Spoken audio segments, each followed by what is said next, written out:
Hello and welcome to Veterinary friends. Today is a big day for us because today we have Dr. Habeebulla Shaik sir, AIR-189 in UPSC CSE 2022. I welcome you sir to my channel.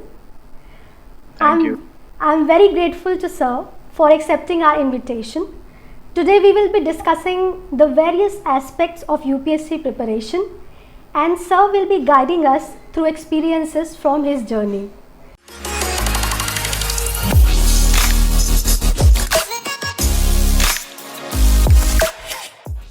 Now sir, moving towards our first question. Okay. That's please kindly tell us something about your educational background. Okay. Firstly, thank you so much for calling me here, where I was always wanting to talk to the fellow veterinary fraternity regarding UPSC and, for that matter, anything of that kind. Because being hailing from the UPSC and also the veterinary community, I always felt that I should talk with my fellow veterinarians regarding their own veterinary profession, and also in specific if I have to speak about the UPSC. So that way this has become a good platform for me to express my views. Coming to my educational background, I have did my BVSC and AH from Veterinary College, Hyderabad. I have completed my graduation in 2018 October. After that, a period of 6 to 8 months, I was not decisive of how to start about the preparation and all. And later, I should say it is at the end of 2019 or the 2020s beginning that I have taken the preparation in a full-fledged manner. And 2021-22, it has been a 3 years long procedure, because the exam itself is a duration of 1 year long. So that way I could say this is a journey of 3 to 4 years, which has actually landed me into the rank of 189, giving me my desired Indian police service in my 3 attempts, I should say. You achieved such feat, and it is a huge proud moment for all us veterinarians. And really, the day when I saw that you are one of the toppers of this exam, I was very happy that yes, finally I have got someone to talk to, and finally veterinarians have got someone from whom they can get guidance if someone is preparing for this exam. Yeah. Okay, sir. So, the next question is that what was your motivation behind preparing for UPSC? That why did you thought that okay, I should go in this profession and not veterinary? See, the prime seed for the motivation, I could say this was there with me from long. So I've just seen the profession of veterinary medicine, or for that matter, a general physician, as one of the means to serve the society in a different kind, which is different from the civil services. So this always had in my mind, but I have never fueled to that idea. And then later on, when I joined veterinary, I should be thankful to the curriculum and course of veterinary sciences, which has actually exposed me. I don't know, because the new VCI, I think it has been changed after the we have been passed out in 2018, I guess. But the previous VCI, the examination procedure and all, that was actually very much rigorous, I should say, in terms of all objective, descriptive, and viva voces. So that was the one thing that actually gave me an impetus that I can clear the UPSC examination, because it is also on the same grounds. Because we used to have an objective paper, then descriptive paper. It was like, I if I'm not wrong, 60 to 40 it was the ratio. And later on the viva voces, near about 7 to 8 viva voces in a semester. And overall, if I have to count, it would be more than 20 plus viva voces. So this is the exact same pattern which UPSC follows. So that was actually an impetus. And second thing I should say, my college own alumni had an IAS IPS officers. Whenever on the agri fest or college fest, I used to see them, I used to idealize them, that they have got a greater opportunity to serve a district at large. in various capacities, say consider collector or superintendent of police and all. So this was the second thing, that motivation that has always decision I have taken in my internship days, where I have been exposed to the rural and urban real landscape, where I've got to understand the ground level situations prevailing in the side of the country while I was doing my internship in the Nizamabad district of Telangana. So many experiences of learning there, not only about the government organization infrastructure, but also the demands of the people, status and statistics of the people, how we can be of some help, how we youngsters as a professionals can be of some help. So this has actually fueled in me the very idea which was always there in me. So somehow it materialized. So that way I have taken up the idea of preparing for the civil service.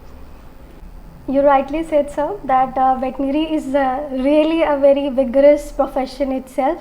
And Yeah. present also, sir, we have the same procedure of going through multiple internal exams, external exams, and then viva. So yes, it prepares us for in some or the other way for UPSC. You can say that it was in 2020 that you started your full-fledged preparation. Yeah. Okay, so for this preparation, what was your first step you took? Yeah, as I have a basic idea about the preparation, while my fourth year and third year, I just bought a books of NCRT, and I used to just refer them कि उसमें होता क्या है. Just I wanted to check the waters, to just check the what is the syllabus that is being enlisted on the UPSC website. So I just did the basic groundwork when I was in my college. So that groundwork of knowing which newspaper to read, knowing which books to read, knowing the toppers whom to follow, and actually understanding the UPSC examination is very much important, because many aspirants usually shed away their 1 to 2 years in understanding the examination. So for the students who are at the third or fourth years of the BVSC and AH, I should say, just if you are interested in UPSC, even if you are not interested, and or if you are in a dilemma to whether to take up the UPSC or to go to the government sector side of veterinary or R&D side in the veterinary, I would recommend just understand what is the examination procedure of UPSC, how it recruits the people, and what is the nature or the work profiles of IAS, IPS, IRS, railway, and other officers. So these groundwork that has been completed in the college itself, and but due to the internship program, and also the as I said, after the 6 to 8 months, I was not much decisive. So this actually gave me a good gap. So I had to start again from the scratch. So I have again picked up the NCRTs. I have started understanding NCRTs, making notes from them, then shifting to the standard books. There is a very good list of standard books present in the market. Few additions and deductions might be there, ranging from one person to another person. But on an overall scale, the overall book list is nearly it is same. So that was the case. And then I have given 2021 attempt, which I could not able to clear the prelims. Later on, I have utilized that 1 year to prepare for the mains examination. So that way, that was the step by step procedure which has actually materialized. When you decided that yes, now I'm going to prepare for civil service examinations, then the first question that comes to every veterinarian's mind is whether to do PG or not. So how did you get on this? How you decided that okay, I have to leave my PG for this, or I have to not leave PG? So how did you take this decision? See, here views of mine are clearly personal, based upon my conditions and circumstances at that moment. After my graduation, I knew that I had an ample opportunities in the government sector as a veterinary assistant surgeon, which we call in Andhra Pradesh. But the notification was taking some time. So I had a little confidence in me that as there is no examination here for a VS, but there is a seniority GO here, and also seniority plus the marks that you get in graduation. So in that regard, I was confident that whenever the notification comes, I would be joining some job. That is the government job, which we many of the veterinarians, I could not say everyone, but most of the veterinarians aspire for veterinary officer or veterinary assistant surgeon for that matter. So when I have understood that I have a job which can be done in future or even after few years, so why should not I give myself a time period of 2 to 4 years or 5 years for that matter, to just check my understanding and check my professional caliber in other professions, other things like civil services. So post graduation was not on my mind, and when we were discussing as a friends, we few of my friends also even suggested that for post graduation, that too to get in a very desirable college and a desirable department, it usually takes a time period of 2 to 3 years to complete the course, because sometimes our college graduation ends at some time period, ICAR exam is at another time period, and somewhere we could not manage, and sometimes it takes 2 to 3 years. So if you give these 2 to 3 years for UPSC, so then that could give you a better results only if you are interested in civil services. And I'm not here saying anything about the very profession where the research and development is the need of the hour. For the ones who are interested in the veterinary, in the core veterinary sciences research, I would always suggest them to go for post graduation, PhD, and even the higher education. But if you are firmly interested in the civil services, you can do this. But for that kind, I would like to add, I have many seniors of mine, like Nawaz Sharif sir, who is in Defence Estate Service, and many other services, and another senior who is already an IAS now. These people have done preparation while continuing the post graduation. So and the very ranker of this year, Aakansha, she was already a veterinary officer. So I don't think that could be a very much hindrance in that regard.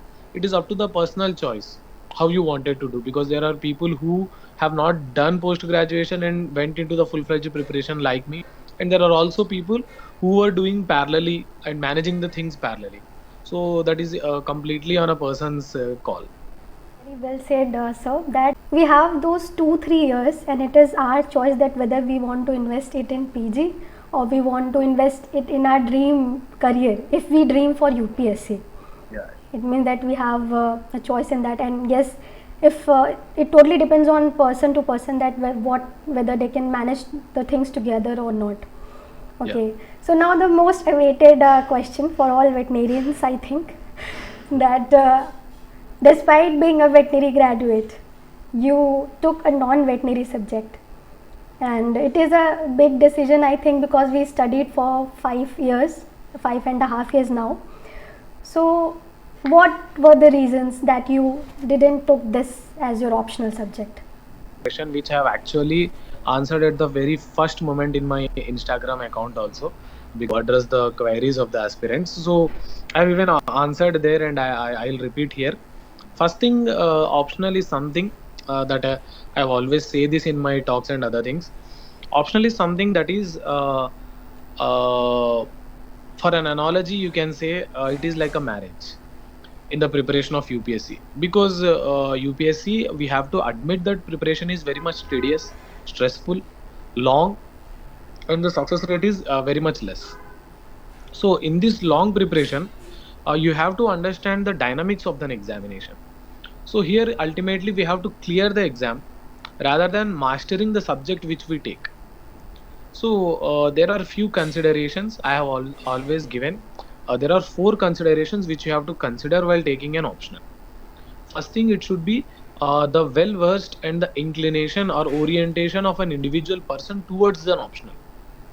So how much a person is interested in that optional.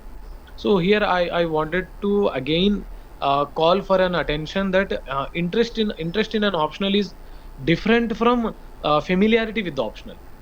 So I may be familiar with the biology when I was entering the veterinary sciences, and I may be familiar with the veterinary after completing the veterinary sciences, and I may be familiar with the poultry sciences if I have done poultry sciences. So familiarity is different from the interest. Interest is something that you have a ability to take up the subject at any point of the time in the day, and always have that interest to study it. So this should be your first consideration. If you are a person who is very much interested in the veterinary sciences, then you should go for the veterinary sciences, because it is all that your interest matters. As I have said, it is a marriage in a UPSC preparation, because it is like you have to spend with your spouse most of the time in your life. So in the same way, you get to study geography one day, polity one day, science and tech one day, and you also get to skip all these things at the same day. But optional should be something that you have to always take it parallelly with your preparation, irrespective of what is the subject you are doing or which is the test series you are doing. So this forms a very important step in the preparation. And second thing I could say, you have to understand the pattern of marking. So how is this subject faring in the market? So I should say, you have to take an average marking pattern in the individual subject. Because if you take a subject which have taken anthropology, sociology, public administration, and PSR, so these are the subjects which are mostly getting a very good marks. Public administration has actually lagged for last 2 to 4 years, but again it has picked up. So there are few optionals that always get good marks, and there are few optionals they will get good marks when a perfect demand is met. So I felt veterinary is such a subject, such a technical subject, where you cannot just write as what you get in your mind, or you can just write from the cumulative knowledge you have got, because it would give you a good marks, but it doesn't help you to land in a very good rank of getting into an all India services which you can be satisfied about. So that was my second consideration. Third consideration is very much of a pragmatic kind, because you have to also understand what is the number of materials available in the market, number of the test series available in the market, so that these things actually helps to understand how well we can prepare in terms of material, test series, a very good mentors. This is the third thing. Fourth thing I could say, you should also understand how much time you will be giving to an optional to complete it in a very short span of 3 months. There would be 100 days, I could say, to mostly 90 days between prelims and mains. Your optional should be of a such a kind that you should complete it in 7 days.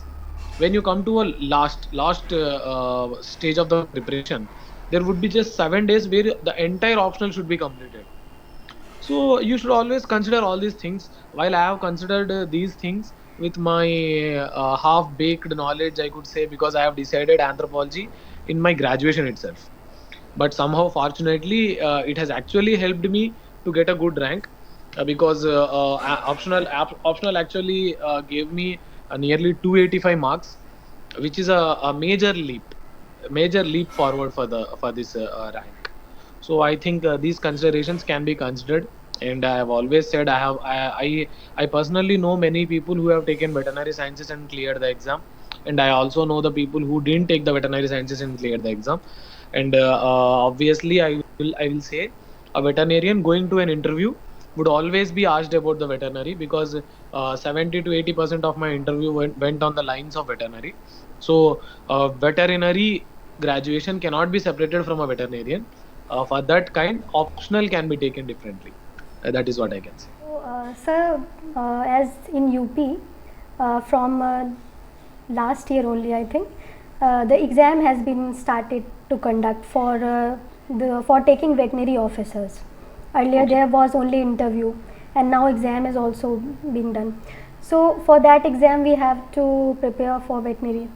So as talking about plan B, so if a candidate chooses a non-veterinary subject and he is thinking plan B as a veterinary officer, Yeah. so how to manage things? Means there will be many students who are taking veterinary optional just because they have to also give veterinary officer exam, and that demands veterinary.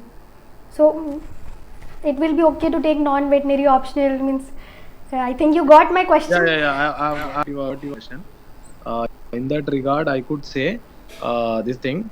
There is a anecdote in Telugu, but I'll try to sum up it in English. uh, if you somehow got a manja, you understand manja, right? Which is used to fly the kites. If you get a manja, will you buy a kite, or if you buy a kite, you will get a manja? Which one you prefer? If you buy a kite, then you will try to get a manja, right? But you won't try to buy a kite just because you have got a manja. So this is the same thing happens. You have to choose between the things. Just because you have a veterinary graduation, and you have a veterinary sciences that is helpful to become a veterinary officer, you just can't just reflect it in the UPSC, because UPSC's demand is completely different. And nearly 10 to 15 lakh people apply, 7 lakh people appear, and ultimately prelims is a very great eliminator, which actually eliminates to near about 13,000 people are left. And you can just imagine, these 13,000 people are eliminated from nearly 7 to 8 lakh people. So they are the best of the best people, and from them again a 2,500 to 3,000 people have been picked up. So there is a brutal elimination in UPSC. And again from the 2,500 people, it again jot down to 900. And if you are from the general category, it is only 400. And again you have to get into less than 200 if you want to become some IAS and IPS officers. So you understand how sort of filtering is here, and how what a kind of rigorous procedure that UPSC is been following.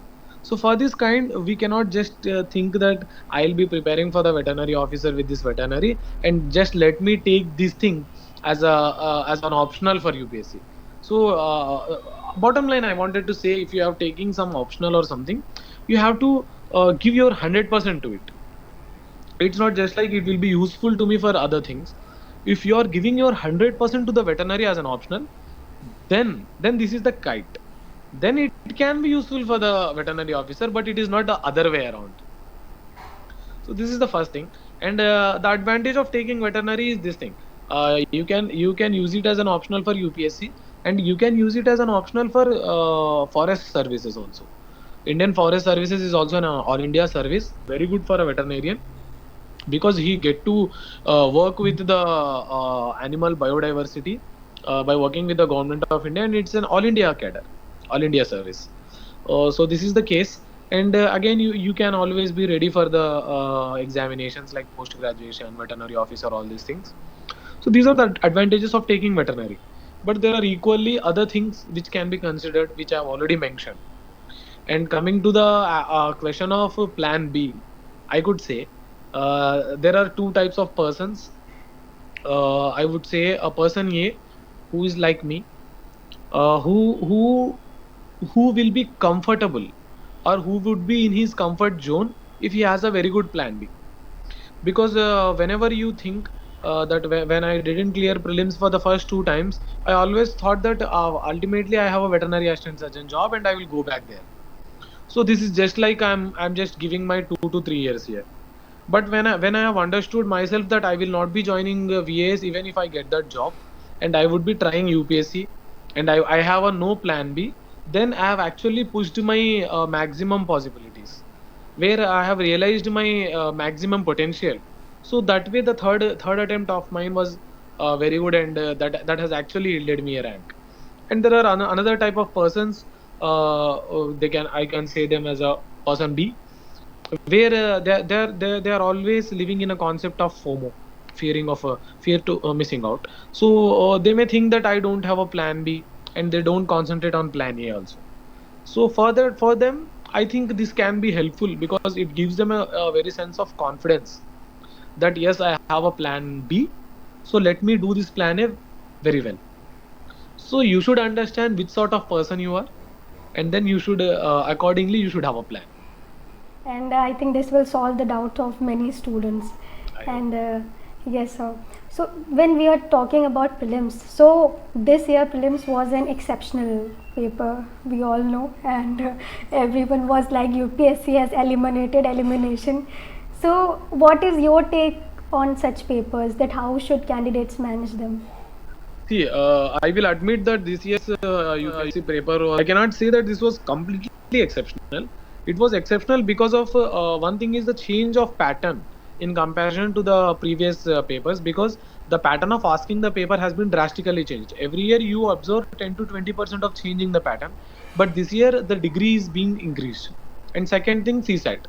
CSAT, see, it was a well-known and established fact that after 2020, every year the CSAT papers difficulty would be increasing, but at a degree which was predictable. And this year the difficulty has been very much increased with an unpredictable degree. So this was the case, I should say. But see, as I am a student of Jamia Millia Islamia's residential coaching academy, I get to see nearly 150 to 200 students clearing prelims and writing mains there.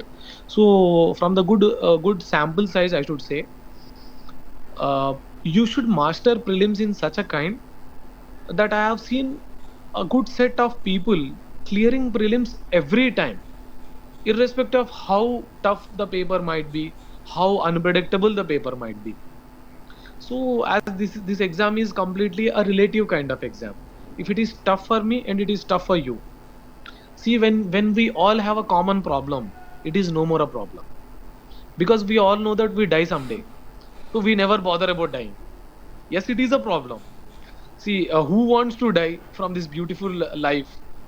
But we everyone know that we will die one day, so we don't think about that. The same thing we have to imply for prelims, because it is a tough examination and we all gonna face it. So let's just not bother about the difficulty, because it is what it is. We cannot change it. And I think the legal and other things are already being done there to reduce the difficulty of CSAT and all. If it materializes in a very positive manner, and it is well and welcome. But if it is not that case, we have nothing to do. If you are aspiring for the civil services, you have to go through this procedure. So for that kind, I would say, stick to the basics. The one who is strong in the basics will never fail. Second thing, be ready to face the surprises. UPSC is a lot of surprises, not only in the stage of prelims, it is even in the stage of mains, even in the stage of interview. There will be many surprises from the UPSC. So you cannot have a rigid standard protocol that this would be the questions that would be asked for me, or this would be the pattern that would be asking for me, and it would not never be that like that. There would always be a surprises there. So you should be a person who is ready for the change, because change is something that doesn't change. And third thing, you should be very much calm, confident, composed, because after my second attempt, in my first two attempts, I was so much frightened, scared, panicked. Whenever I get a tough question, I used to feel that यार अब मैं ये question नहीं कर पाऊंगा तो फिर क्या होगा मेरा. So this kind of person. But later on in my third attempt, I thought कि अगर मुझे नहीं आ रहा है तो सबको नहीं आता होगा, because I have already been to 3 years in this examination.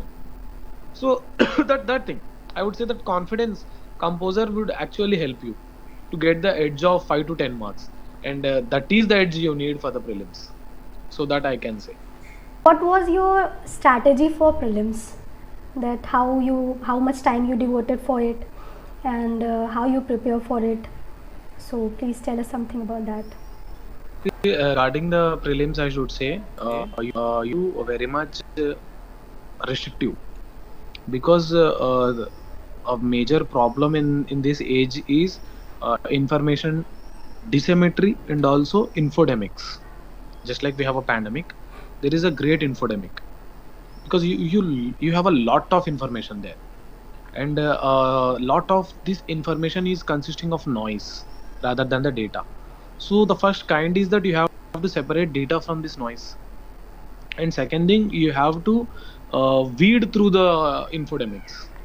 So you should understand what is the limited resource you have to refer in this regard, and you have to stick to that. First thing.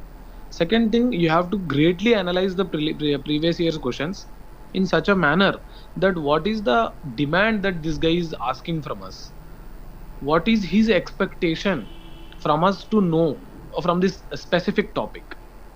And third thing, you should always have a aptitude to solve the questions, where you should not be bound to the traditional academic skills, but you should always have the skills that you actually actually help you to become a problem solver. Because as the person, someone who prepares a preliminary examination, he might be knowing very well that there would be a one question from the Kit Kat's chocolate wrapper, and there is always a question about the national parks, and there is always a question about the emerging technologies. You just look at the TV, that someone will say there is a new technology called 5G, then there is a question there. And someone says IoT, Internet of Things, there is a question there.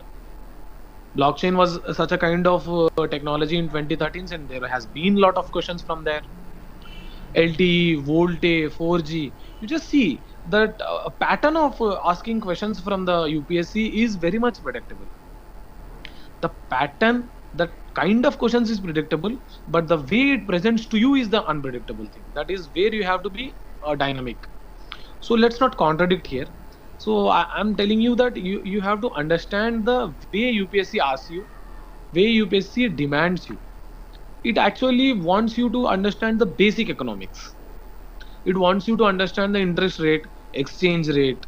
These are the basics of economy that everyone should understand. So UPSC always asks economy from there.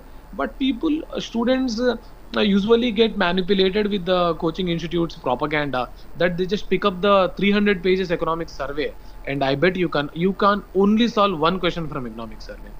So you have to understand what is the cost benefit analysis of studying a specific book.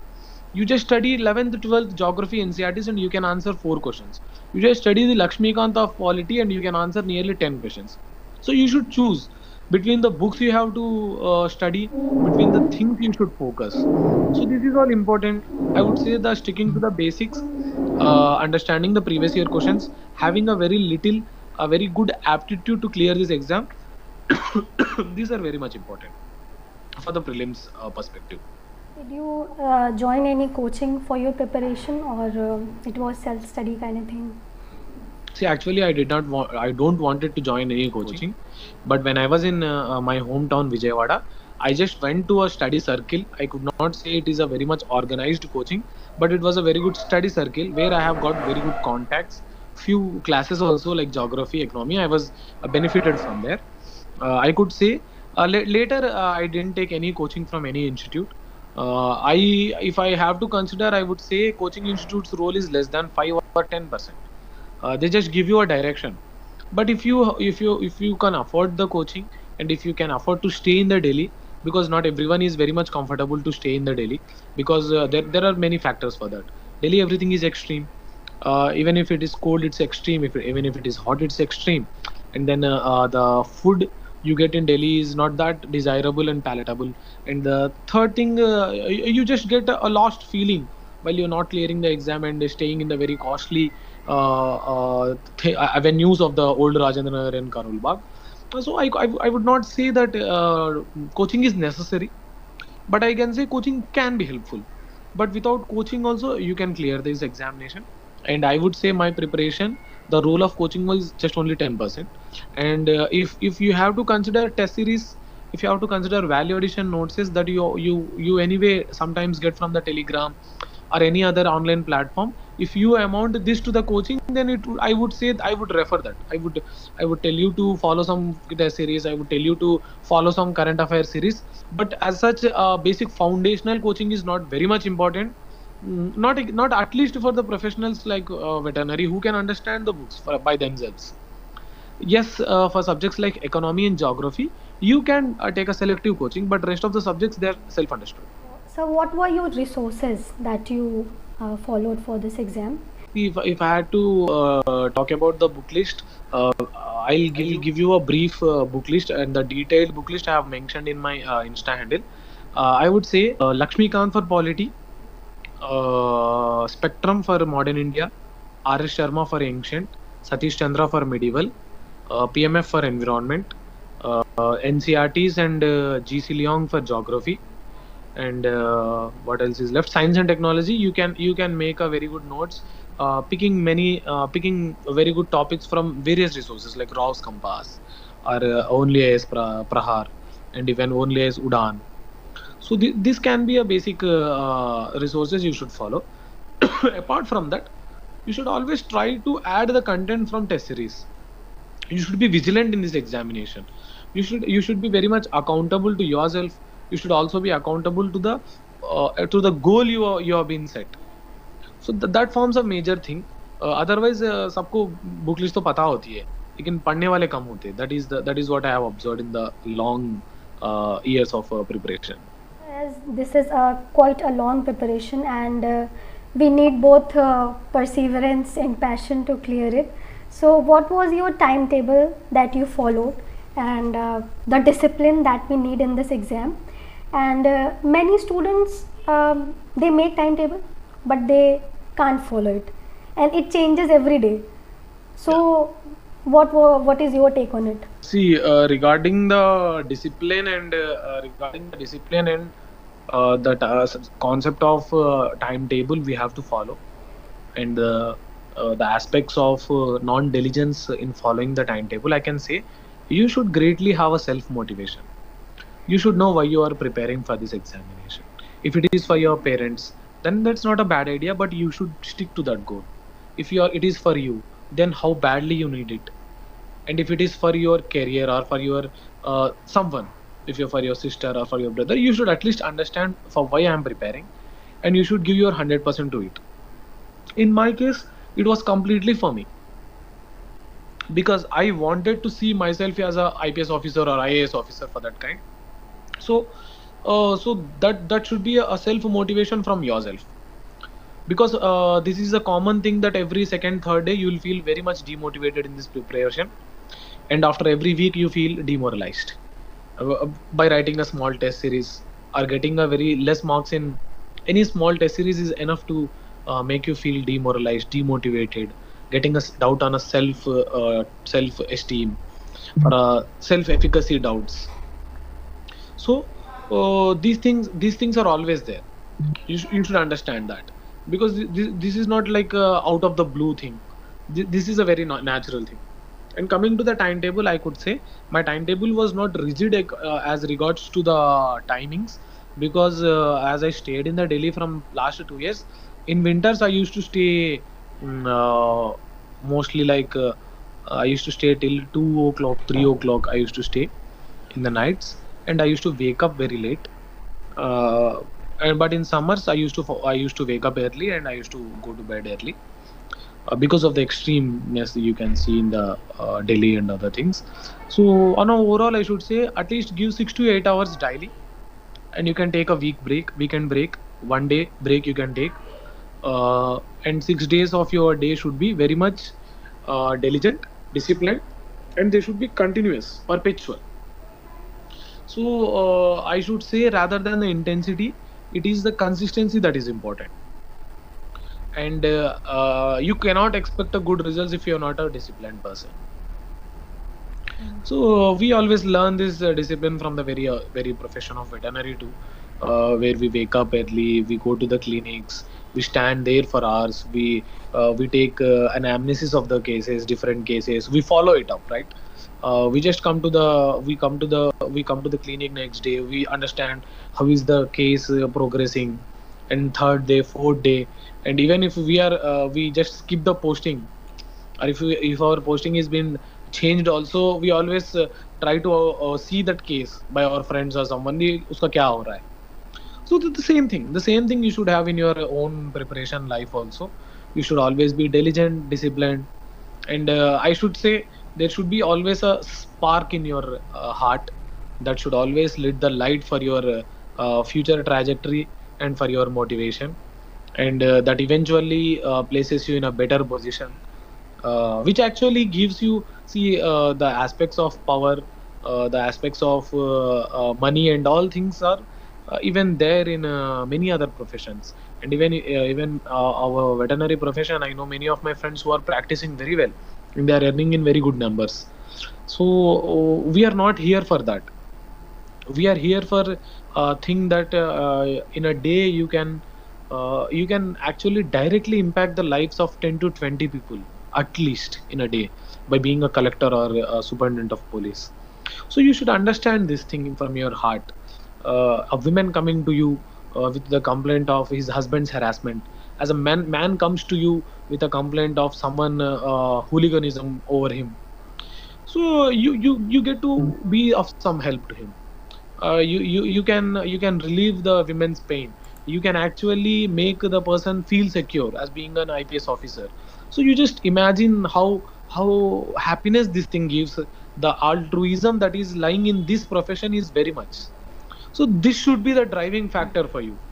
That should become the back factor for you to study hard, to keep you alive, awake, to work, to push you for the next 2 hours, or to make you sit and write for the 3 long hours of mains preparation. So these things you just internalize an officer within you. So as the National Police Academy of Hyderabad has a quote that officers are not made.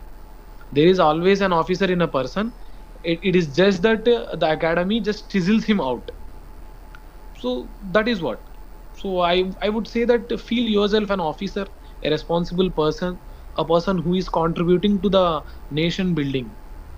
So that way there would be a very much great motivation from you. And I would say that even if you are not successful in this civil services, you will always become a better person who can serve this nation very well.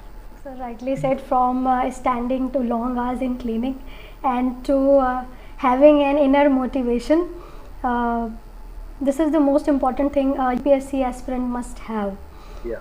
Okay. The importance of answer writing and the initial inertia that we all have कि पूरा syllabus ख़त्म हो जाएगा तब हम answer writing लिखेंगे या तब हम आंसर करना चालू करेंगे. So what was your strategy about it, and when did you start answer writing? See, in that regard, I could say one thing.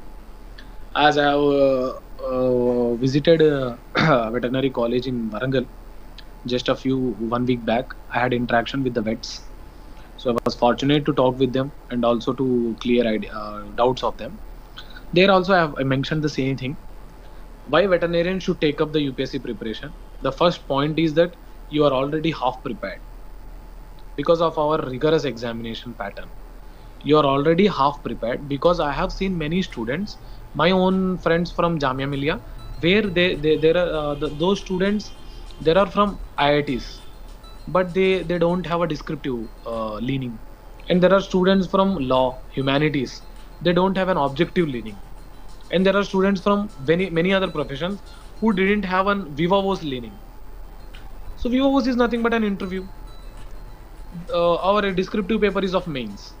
So I will say that every veterinarian who is good at veterinary as a graduation is always good in answer writing. So you just have to refine your skills of writing by following very good principles that are being rewarded every time. So first thing, shed out the notion that I will write the answers only when I prepare in the fullest, because even rank 1 is not fully prepared for the exam and she can't be. So even myself, I would say I was 40 to 45% only prepared in the whole syllabus, and I managed to get a rank. So that is what it is needed. So if you have even 5% of the preparation, you should start writing answers. Second thing, just blatantly writing answers doesn't help. You should always check for the improvements. You should get it checked with some test series or with some seniors who have already written mains or have been appearing for the interviews. So third thing, answer writing is something which I can consider it as an index card for your result. Once you are good at an answers, once you are good at expressing yourself, once you are good at putting all the ideas which you have studied and accumulated in the due course of preparation into a very refined thing, then that is where you are into the list, the final holy PDF. So mains, I would say, in that regard, very much important actually. The next most important aspect is current affairs. So how you manage your current affairs, and should we make notes from the newspaper? So how did you manage it, sir? See, regards with the current affairs, I would say you have to follow a very good newspaper. I would personally suggest to follow Indian Express. So Indian Express is a newspaper which actually has a columns like Explained, and their editorials are also good. So in the column of Explained, you actually get a very good explanations of the current happenings. that actually helps you a lot. And apart from that, you can just follow any one of the what do you say, any institute's magazine. I have personally followed Shunya Samadhan, which actually comes 2 to 3 months before the prelims, and I used to read it for 3 times. When you are very good in very much disciplined and regular in newspapers, you can complete it like 3 to 4 times in the given time, and that will do. Okay. So, sir, that means you didn't take any monthly current affairs magazine. You didn't No, read I any. was not. I was not reading any monthly paper this thing, because I used to read the newspaper ठीक ठाक, मतलब अच्छा खासा पढ़ लेता था मैं. So, one issue is that we have read newspapers, and we also continuously see the monthly magazines, and yet how to incorporate that in our mains answer writing. I mean to say that if we are practicing during that time, we don't have the content. अभी ये news में चल रहा है तो हमें ये इसे भी ऐड करना चाहिए, तो उसे आप कैसे मैनेज करते थे? मीन्स जैसे जब आप इफ उसे लास्ट में पढ़ रहे हैं तो फिर वो सारी चीज़ें आप कैसे याद रखते थे? These things you should try in test series first. जब टेस्ट में ट्राई करना शुरू कर देते, तो slowly that will actually teaches you को कितना ऐड करना है और कितना नहीं करना है. Okay. कौन सा रिलेवेंट रहेगा, कौन सा रिलेवेंट नहीं रहेगा. This actually teaches you to understand the right placements, so that way it actually helps. So you will eventually learn these things of using current affair examples, trying them from test series thing. So that is how it helps. Okay, so it means that when we'll practice our test series, then we'll come to know that how we'll add these answers or incorporate these answers in our the current affairs in our answers.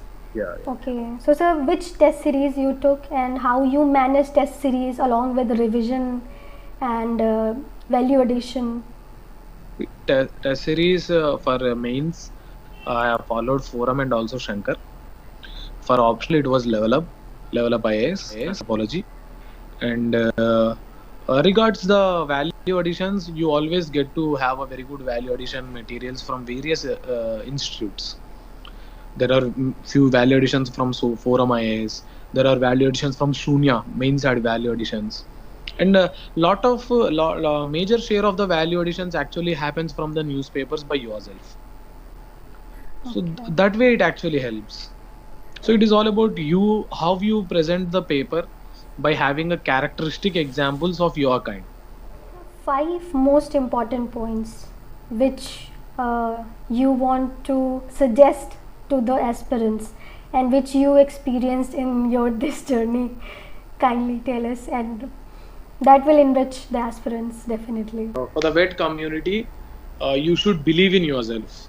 You should never think that we have missed a medical seat, and these UPSC and other examinations are only for the students who are cream of the society, which we assume to be cream, that only doctors and engineers from IITs and IIMs, though it is not the case. First thing is self-belief, that you have to believe that you have come to this position, because we are just a step or just a 4 to 5 marks less than the persons who are doing MBBS or other things. So if you think yourself and if you undermine yourself, you even go to the lower positions.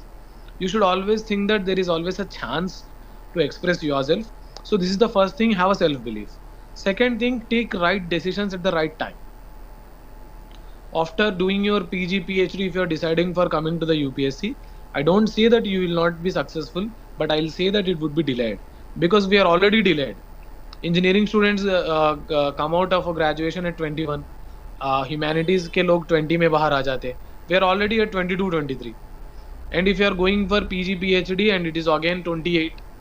If you are starting at 28, for general candidates for whom 32 is the maximum upper age limit, so it could be a cumbersome process. So right decisions at right time. Like I had taken a decision to risk the veterinary assistant surgeon job for UPSC, because I made myself ready for that, because I thought I should give my time to the UPSC. So you should be take right decisions at right time. Second thing. Third thing, once you start the preparation, it should not be no looking behind. फिर पलट के देखना नहीं है, क्योंकि I can suggest you थोड़ा बहुत isolate कर लो अपने आप को. You better you isolate from the major happenings of the your own people, because somewhere if you are in the after the graduation, some of your classmate would be doing post graduation in Jammu Kashmir, and he might be playing with the snow there and posting pictures on Instagram. You may get diverted there. You may think that अरे मैं भी काश काश post graduation करी होती तो ऐसे enjoy करी होती, या if someone who is working in some private clinic, and if he is something, if he is going for some holiday or something, you may get diverted. And if someone is placed in some veterinary assistant surgeon or any other job, they might be marrying. Everything happens over there. You are not that kind, because you have taken a risk, you have taken a other direction, you have taken a path which very less travel. That's specifically from veterinary, because from past 4 5 years I have seen very less people from veterinary coming into this field and also continuing thereafter. I can count them on my fingers. So third thing ये है कि थोड़ा बहुत isolate कर लो अपने आप को, गलत नहीं है, because you should not get diverted, because after all we are humans. So we just tend to get influenced by the people who are all around, जिसके साथ हम लोग 4 5 साल यूजी किए, अब उनके लाइफ से तो हम लोग होंगे ही थोड़ा बहुत. सो थोड़ा आइसोलेट करने की कोशिश करो. Fourth thing, discipline, commitment and Perseverance. This thing should always be your driving force and a moral compass to your journey. Fifth thing, always self introspect. Always अपने आप को self introspect करते रहिए कि why am I failing or why am I succeeding. Because जितना as much as it is important to understand why you fail, it is also important to understand why are you getting success. Because UPSC there is no permanent success and permanent failure. The permanent success in UPSC is selection. Permanent failure is leaving back the preparation. Because once you clear pre, don't be happy, because your prelims success will only be for 3 to 4 5 months till you write the mains. Once you fail the mains, there is again a failure. If you clear mains, still you should need not be happy, because this thing lasts for another 3 to 5 months till the final interview. If you pass the interview, then again the same thing. So there is no permanent success and permanent failure until unless if you get either selected or completely leaving the preparation. So I would say these 5 things are very much important. When you couldn't clear prelims in first attempt, then definitely we all get demotivated, we all get anxious. So how did you manage that failure? How you overcome from that? And what was the changes you made further that today you got a rank 189? See, when I first prelims 20 and I was not well prepared in that. I just wanted to check the examination, so I was ready for the failure at that time, because preparation start किए हुए 4 5 महीने हुए थे.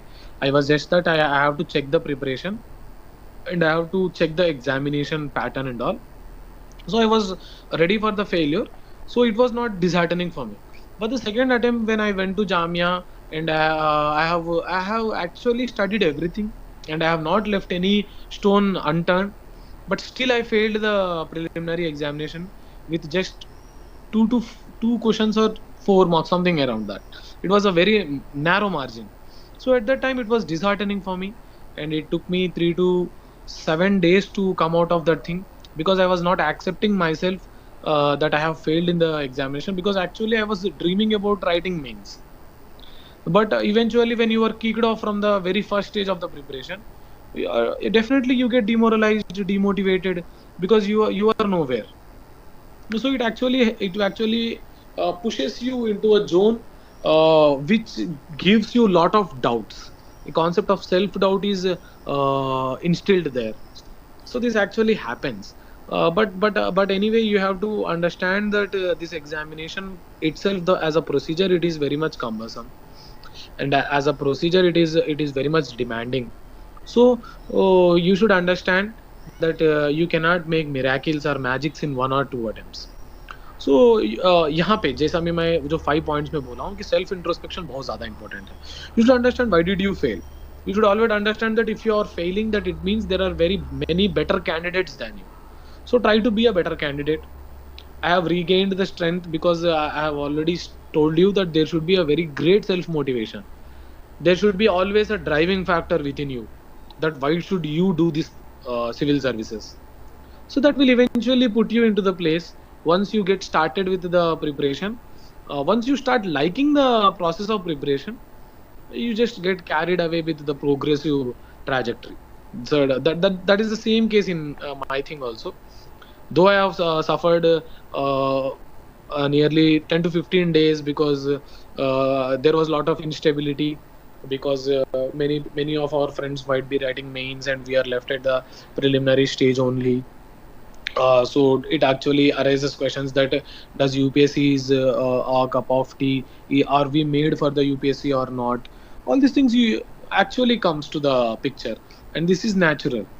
At that time, you have to only understand that this is a very natural thing, and the resilience that you have at that moment is something that actually helps you to come out of the thing.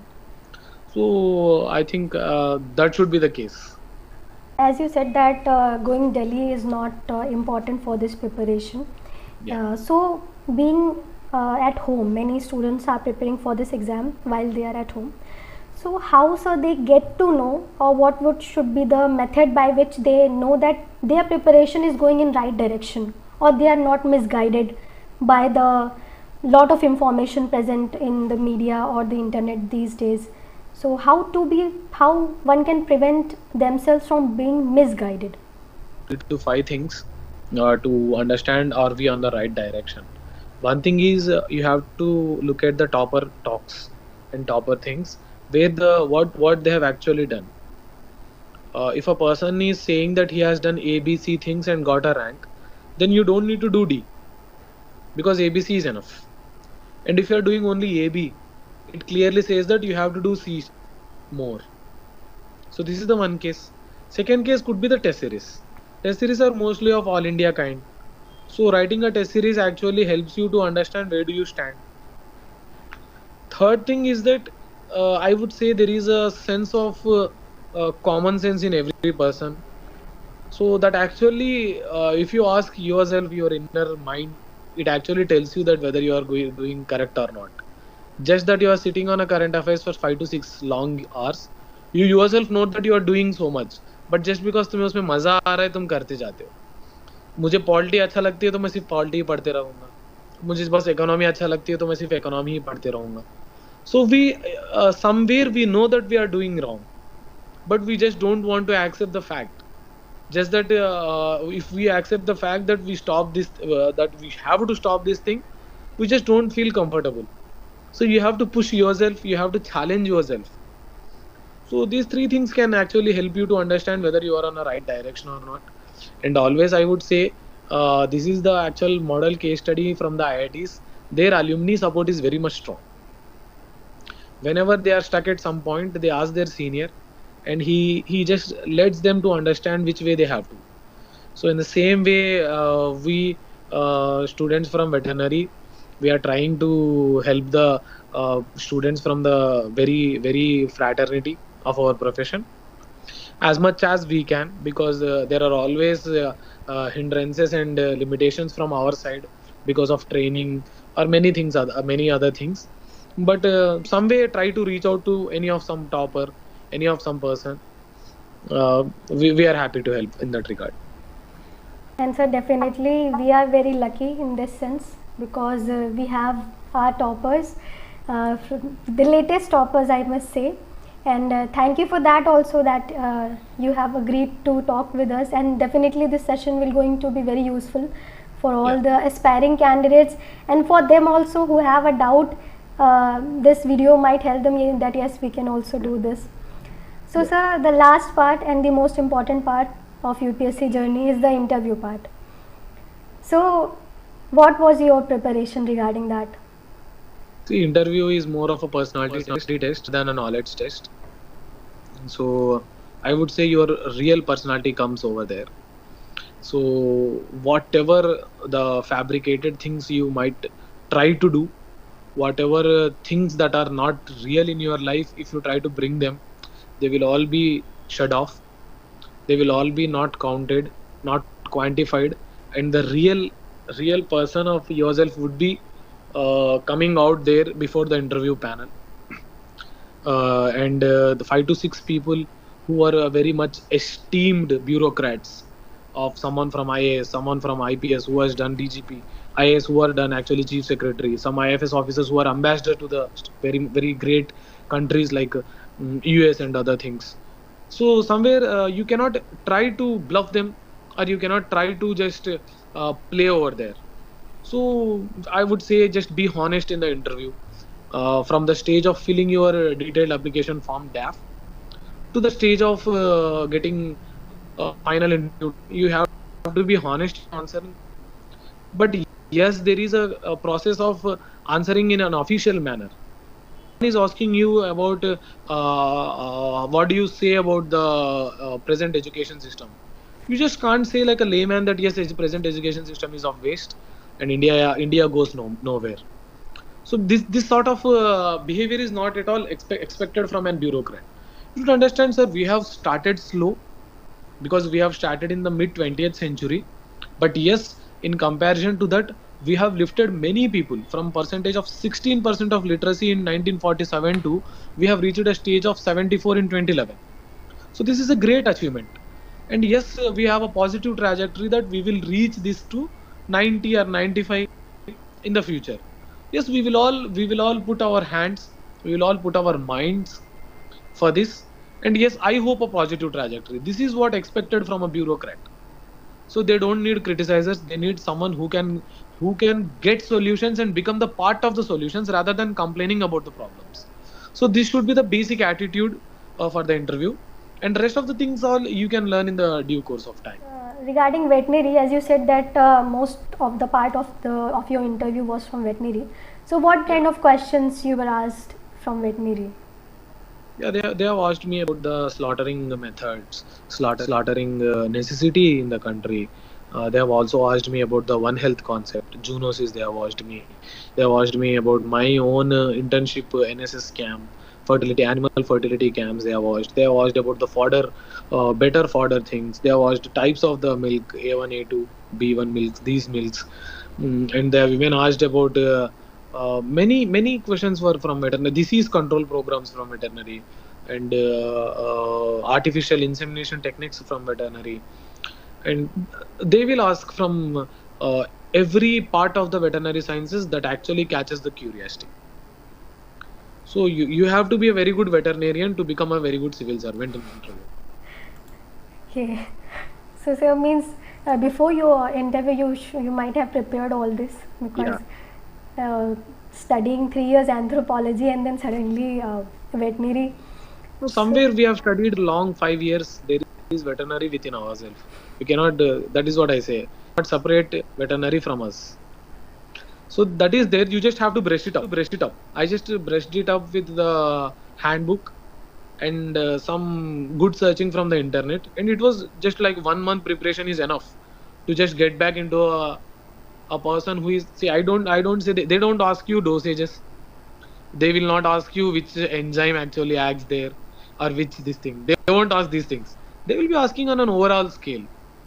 So that is that if you are that is what I say. If you are a very good veterinarian, you would become a very good civil servant. Okay. So for veterinarians also who don't want to take veterinary as option, anthropology comes first option. Yeah. Because most of them think to choose this only. So what were the reasons that you chose anthropology? The prime reason is the juxtaposition of biology counts. 30% of the anthropology is biology and genetics. And I would say the genetics part of the anthropology is copy-paste from the veterinary. I would say it's 80 to 70% copy-paste. And other aspects, there is you can imagine that there is a primate anatomy in anthropology. You have to draw femur, you have to draw scapula there, you have to draw many bones, skull bones. So we have always been drawing all these things. So that actually helps us. So that would be your prime factor. And after all these things, anthropology is a very good subject that actually has a diverse knowledge. Anthropology actually helps you to understand society, to understand language, to understand biology, to understand the tribal and also the Indian traditional systems, and also archaeology. So it's such a diverse subject. You just need to have a basic knowledge on every other subject. You don't need to go to very much deep. And trust me, it's very fun studying anthropology. It happens with the students. Okay. So how to manage this? Means नई चीज़ें पढ़ने में बहुत मज़ा आ रहा है, पढ़ते जा रहे हैं, पुराना भूलते जा रहे हैं पीछे से. तो सर आप रिविजन कैसे करते थे? What was your revision strategy? I would say a person who don't revise in UPSC will be severely punished, because you don't need to read new things in UPSC. You have to read the things which you have been reading from years, but perfectly.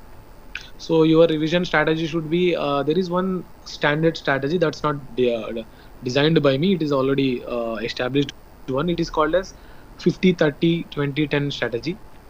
You just study a subject first, and you have to revise it after the 50 days, and then you have to revise it after the 30 days, again after the 20 days, then after 10 days, then it somehow goes to 5 times the revision, and it stays back.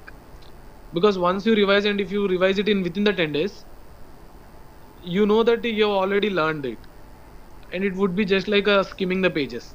But you have to just wait for 50 days and just reduce the days in this ratio, 5 3 2 1, this ratio.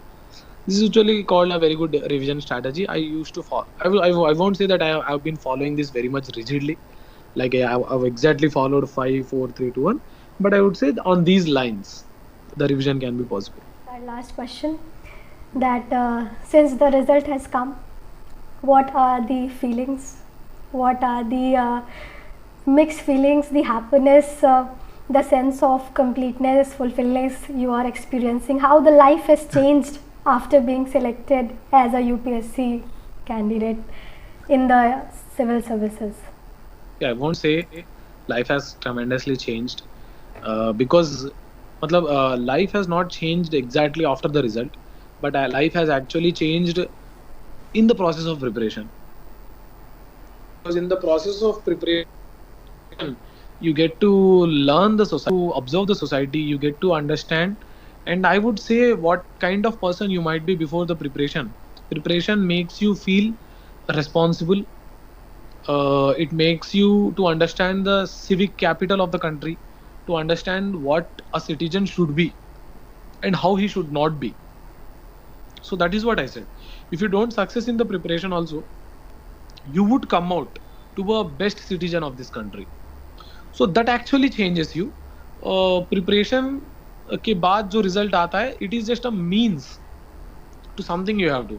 So this is the first step for the goal which we have set, and our journey actually starts from here. It is actually more of a sense of responsibility, more of a sense of accountability from now onwards. Wearing a nation's emblem on our shoulders is always a proud, I would say, and I wish every one of us who dream of this get this happen, because civil services, IAS, IPS is called as steel frame of the country.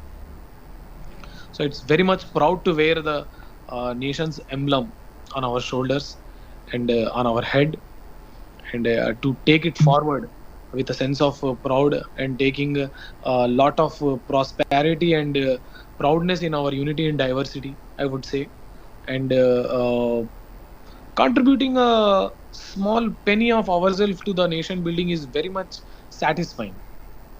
So this is all very much overwhelming to me, and after the result, I would say you get a lot of busy with many things, with media, with phone calls, friends, relatives, and many courtesy meets would be there. Lot of courtesy meets would be there.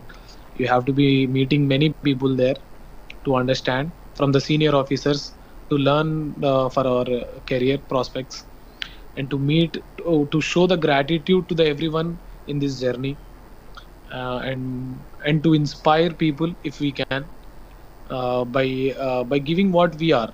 Because I don't think after 2 to 3 years we would remember something and we would say these things, because these 2 years we will be occupied with the training aspects, and we would be a person who is very much different, and now we are a different person.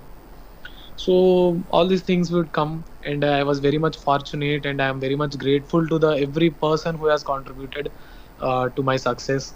I don't say that I am the one person who has studied and got the rank.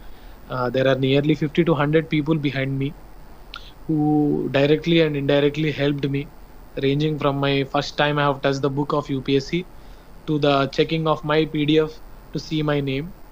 There are many people who have motivated me, supported me, and who have actually pushed me to my goal efficiently. So it's a more of a responsibility, I would say. And yes, I'm happy that years of hard work has been paid off. So it's a mixed feeling. Definitely, all the entire veterinary fraternity is proud that one of our members is going to Labasna, the most dreamt place. And yes, I saw your Insta account in which your, I think, first or third post was the email that Email you. from Labasna. Ji, Yeah, a mail from that, Labasna is always a dream come true moment, because yeah. we always look at Labasna from some Instagram accounts or some pages.